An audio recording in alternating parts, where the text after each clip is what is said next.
Hello everyone. As you can see, we are all surrounded by the books, as today we are going to talk about a book particularly important for the whole bot maker community. A definitive guide to conversational AI with Dialogflow and Google Cloud. And without further ado, I would like you to meet the author of this book, Lee Boonstra. Hello, Lee. Hi, and thank you for the introduction.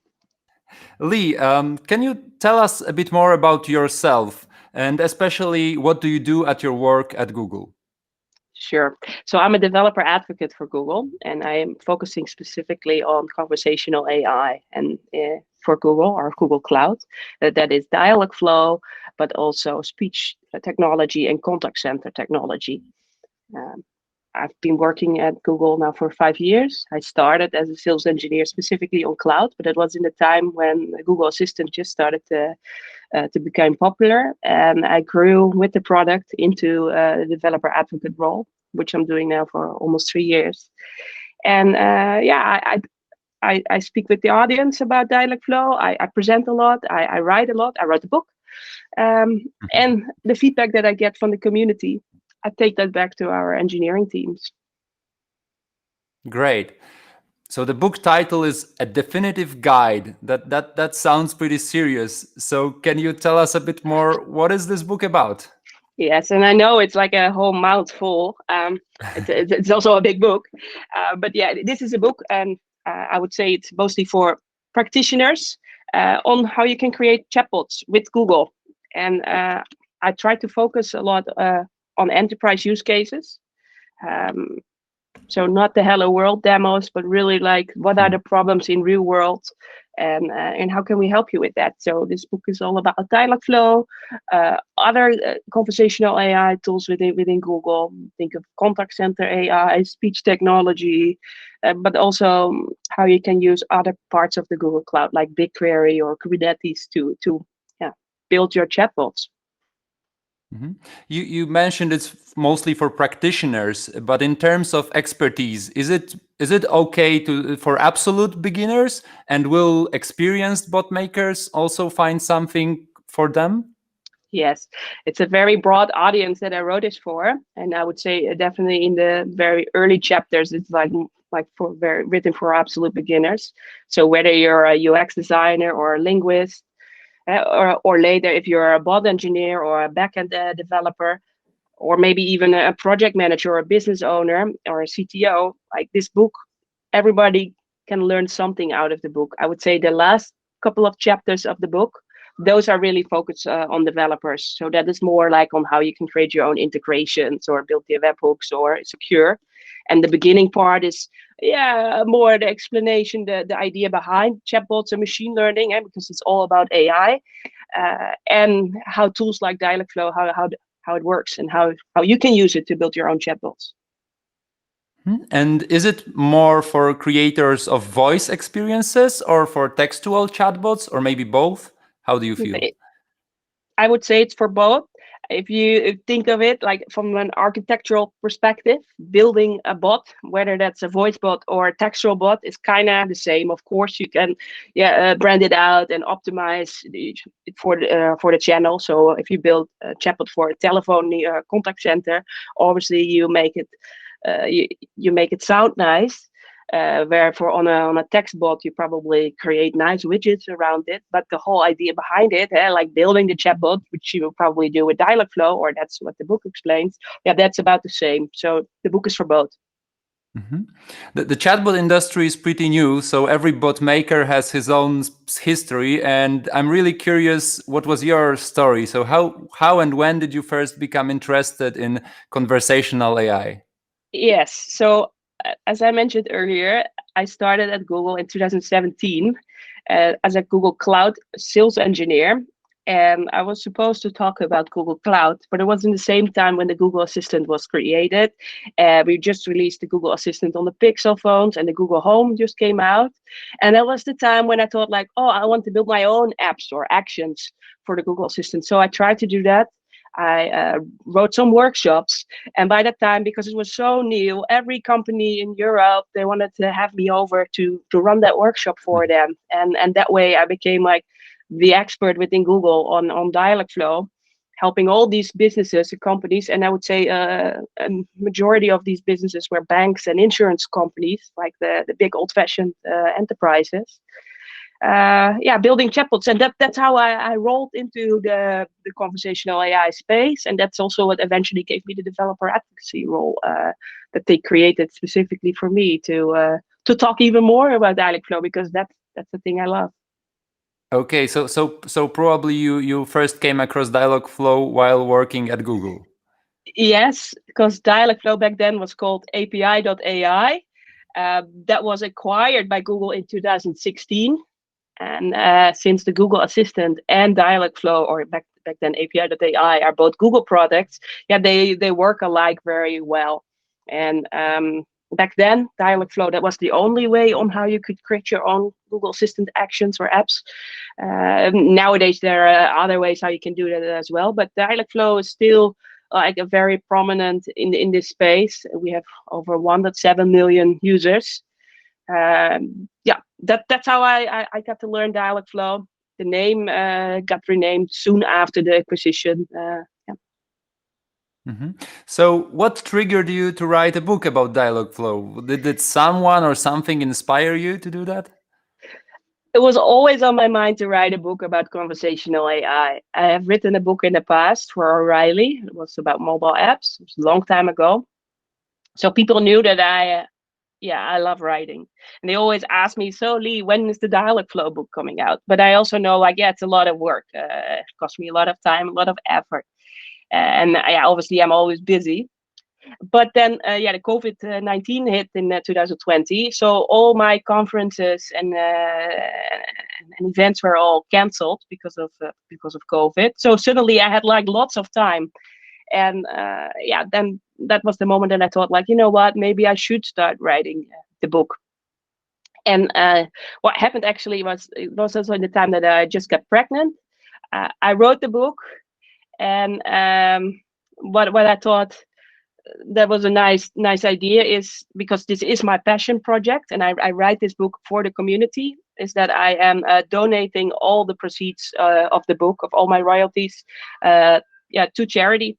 And that is Stichting Meer dan Gewenst, which is a non-profit organization that's committed to people that have a desire to have children in the LGBTQ community. And since I'm an LGBTQ parent myself, this charity is very close to my heart, because I believe that having children of people with that wish, that should be available for everyone. And that joy that I now feel with my newborn daughter, that is something that I wish to everyone. So I wrote this book during my pregnancy, and by donating to this cause, I feel like I make the circle round again. Wow, that's really great. That's a great story behind it. And can you tell us how long did it take to write a book? And can you share some secrets of how the whole process looks like? Yes. So I started writing the book in February 2020. And I went on maternity leave in September 2020. By then, I had the whole book written out, because I wrote mostly during my boss's time, because I had nothing else to do. By the way, the wordings and all the opinions are totally mine. This is not any written by Google. It's written by me. But then I went on maternity leave in September, and when I came back in February the year after, I only had to review the notes of my editor. So that actually went very fast. Normally, I would say it probably takes longer, but since I had so much time, and I got so much time from Google working on this, I could write it pretty fast. And it's also really nice that I, of course, have all the resources around me, right? I could ask a lot of things. I've received a lot of help from others. So can you elaborate on that? So how did anyone else review your book, or for example, your colleagues at Google? Yes. So actually, I have two of my favorite coworkers help me reviewing the book. One, his name is Antonio Gulli, and the other guy is named Akash Parmar. And what is really nice is that Akash, he is a CCAI or a contact center AI specialist, and he visits lots of enterprises in Europe to bring their conversational AI workloads to the cloud and how they need to design chatbots with Dialogflow and so. And Antonio, he works on the office of CTO, which is a team made up with senior Googlers that are mainly talking to C-level executives at bigger companies. And since my idea was to write this book with enterprise problems in mind, I thought like the combination of having both of them reviewing the book, that worked really out. Mm-hmm. And So we besides might. that, Sure, go on. and besides that, also, yeah, I could ask a lot of help from the product teams, the engineers. Yeah, if I had questions, they always ask them, and they would help or read with me. So, Mm-hmm. So we might assume that this book is like an official Google guideline, or it's endorsed by Googlers, right? yes, it's endorsed by Googlers and by Google. Everybody was aware that I was writing it, as well the leaders, the leadership of Google, as well as the engineering. They gave me feedback and they helped me with promoting the book. Mm-hmm. So let's take a deeper dive into the book. Can you tell us more about the contents? Like what is included in the definitive guide? Yeah, because it's actually, I mean, it's a big book. It says over 420 pages, and in the first chapters, I write uh, mostly about, the idea of machine learning and AI, how that in general works, and then the history of chatbots. And then I start having like a bunch of chapters specifically on Dialogflow, and then really in depth the concepts on how things like intents work, how does context work, how do entities work, and then along with that, I start to go deeper and deeper into the real enterprise use cases, like how would you build multilingual bots, how would you secure your chatbot, because like if you bring your chatbot to production, yeah, when you bring a chatbot to production at the bank, yeah, suddenly security is very important. Things like how can you orchestrate chatbots, like have multiple chatbots all work together. How would you design chatbots for voice? How would you run chatbots in a contact center? How can I measure and monitor the usage of the chatbot? Think about analytics. And then the last bunch of chapters are really focused towards developers, where I explain on how you can write your own webhooks. So after you communicate with a chatbot and it can look up in other systems, or how you can create your own integrations, so you build your own channels, how you can create your own voice AI in mobile apps, how can you integrate it with a data warehouse, all stuff like that. So Mm-hmm. it's really an in-depth book.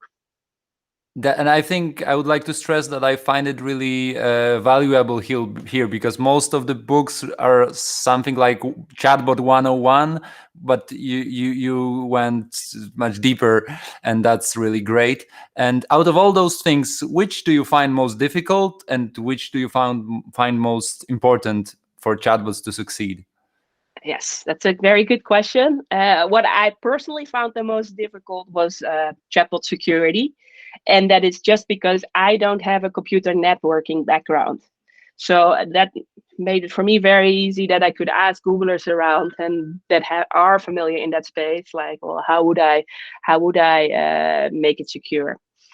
But I hear a lot from people in the community or customers is that they find it hard to monitor chatbots, or how can you test a chatbot model, things like analytics. All these things I explain step by step in the book, especially the monitoring and the chatbot analytics. That I would say, I think that's the most important part that you need to do well. Often people tell me, "Oh, we do that in version 3, version 5 of our chatbot," but I will tell you it's probably best to start with analytics right away as soon as you go live, or try to go live as soon as possible with your chatbot and capture all your data, because from your data you can learn, and with that data you can advance your models and make better intents. Great. I couldn't agree more on that. Do you think your book will impact the popularity of Dialogflow as an NLU platform among the other platforms? Yes, I think so, because this book is really highlighting real world problems, and these are the examples that, yeah, you need to work with businesses in order, yeah, to explain it. So you really need to understand like what are the enterprises around us doing. Yeah. And are there any other books you can recommend from this field? So, what can we read further after we're done with your uh, long book? Yes, there are a couple of books that I would recommend, and I would say that's more in the machine learning and AI space. Two of my favorite books are actually written by Googlers, and it's written for O'Reilly. The first one is called Machine Learning Design Patterns, and it's written by Sarah and Luck, two co-workers of mine. And the other book is The Definitive Guide to BigQuery. This is also written by Luck. And what I like about the books of Laxman, um, he is just like me because I also have a background in technical training. Luck is a technical trainer for Google, so he knows to explain things very well, and that is what you can see in his book. So, yeah, I would definitely recommend those books. Mhm. And as you already mentioned some names, are there any other experts you recommend to for us to follow that every bot maker should be familiar with? Yeah, so in the machine learning space, I would definitely look up Sarah Robinson. She's a great developer advocate, and a great coworker of mine. Writes a lot of stories, and speaks a lot about machine learning and AI. But if we look specifically into conversational AI, then I like the work of Jessica Early. She's also a coworker of mine, but she works on the Google Assistant side. Yeah. Okay. So right now, are you planning to write another book? I get that question very often. And yes, my plan is yes. My plan was always to write another book about Dialogflow CX. I wanted to go more in depth about Dialogflow CX in my current book, in the definitive guide. But the thing was, when I wrote this book, Dialogflow CX was just in beta, and I know with beta releases in general, things can change, labels can change, UIs can change. So I felt like, yeah, I'm gonna address it in my current book, more high level, and a later book will be dedicated to that product fully. So eventually I will do so, but I think I deserve some break first, don't you think? Sure. And so, can you share some secrets? So, what was the most interesting or coolest project you are working on right now? So there are actually two great projects I'm working on, or I have been working on, because we just finished the Dialogflow CX developer competition. We had over 1,100 participants registered, and we shortlisted 50 proposals for component creations, and these can be integrations for Dialogflow CX or flows. And yeah, the 50 open source components have been created, and we picked 10 winners. So that was a great project to run across the summer. And the other project I am currently working on, and I hope to have some of my code released in fall, and that is a big open source project on omni-channel conversational AI. So not necessary building chatbots multi-channel. Yes, I mean it will run across voice channels, across text channels, but also that conversation can transfer from one channel into the next. Uh, I'm planning to open source all that code on GitHub so that everybody can play around with that, and that's super exciting. Yeah, that sounds super cool. So we're going to be looking forward to see that. So to sum up, I would like to ask you one more question. In case I was an absolute beginner and I read your book, what would I be capable of creating? You will learn how you can build your own chatbots, and that can be for voice channels, or that can be for text channels, such as web chat or social media like WhatsApp, or maybe the Google Assistant or telephony contact center chatbots. And if you're a developer, then you will also be able to create your own webhooks, so talk to other systems, or maybe build your own integrations so that you can implement it as a mobile app or on a website. And you will learn how to do conversational analytics the right way. Well, that sounds quite promising. Can you show the book one last time to all the viewers? Okay, guys and girls, look for that on the bookshelves. And Lee, on behalf of the whole Dialogflow developers community, I would like to thank you for writing this book, as we all needed such a broad manual for our beloved NLU tool. And I would like to thank you for today's talk, and we will be looking forward to your next book. Thank you so much, and thank you also for giving me a platform and talk about this book. It was very much appreciated. Thank you. Thank you, and have a great one. Bye You bye. too. Bye bye.